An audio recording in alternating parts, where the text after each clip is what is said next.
third pre-season friendly is in the books, and the Rangers made it 3 goals to celebrate. Did concede 1, but West Ham were alright in this game. I mean, I think you can clearly tell that the fitness levels of both teams weren't really completely 100%. I feel like with Rangers, it definitely disintegrated in the last 20 minutes. I'm not just saying that because we did begin to play bad, but I think you could definitely tell pre-season. But the 3 goals, I mean, I feel like the first half was pretty even. There wasn't much in it. There wasn't really many clear-cut chances. I thought Kolak was pretty good. Kent was, I'd say, he got man of the match. I mean, I'd say he was man of the match, but it was good seeing all these other players get involved. But I have to say, I've been critical of a lot of the signings, like Tom Lawrence, Kolak. Wasn't really critical of Matondo. I rate Matondo, right? But you know what? I know it's only a friendly and you can't read much into a friendly, but this was a very good game from Rangers. The second goal that Ryan Kent scored, the play from the back, man. Literally about 15 passes, lobbing it over the West. I mean, and West Ham were in high press mode here. I mean, there was 100 mile an hour trying to press the ball. I mean, literally every player on the pitch got a touch of the ball. I mean, McLaughlin chip over the defender, or attacker, Antonio. You know, you had Barisic, it was just everyone, man. Everyone getting involved. It was good seeing Suter get some minutes as well. But the ball comes out to Tav. He finds Tom Lawrence. He squares it out to Kent, and Kent buried it.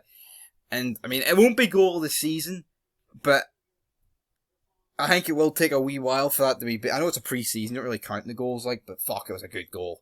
It really was. And the first one was good as well, which was Tom Lawrence opening it, and then we scored straight after that. And then not yet long after that, we make it 3. And there was more chances, like...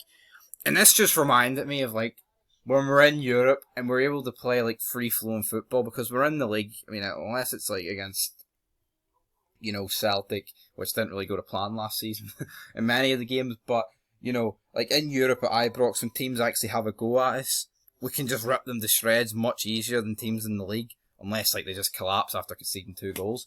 But that's what I like about this. It just reminded you of a European game. Of course, West Ham being from the Premier League and all, it was a very good match to watch. But, you know, last season, in pre-season, albeit Angers Celtic were not very good at the start of last season, they did get pumped 6-2 by West Ham. And I'd say this West Ham team is of similar strength, because they've not really lost anyone. They have brought in a few players, so you could probably argue they're a bit stronger. But here, did they look like the Premier League Rangers would get relegated from the Championship and West Ham were like a top 6 contender? Not really. I think Rangers kind of sent them on their way back down south. To be honest, it was a fantastic performance. Like I say, it is pre-season, but Lawrence looks good.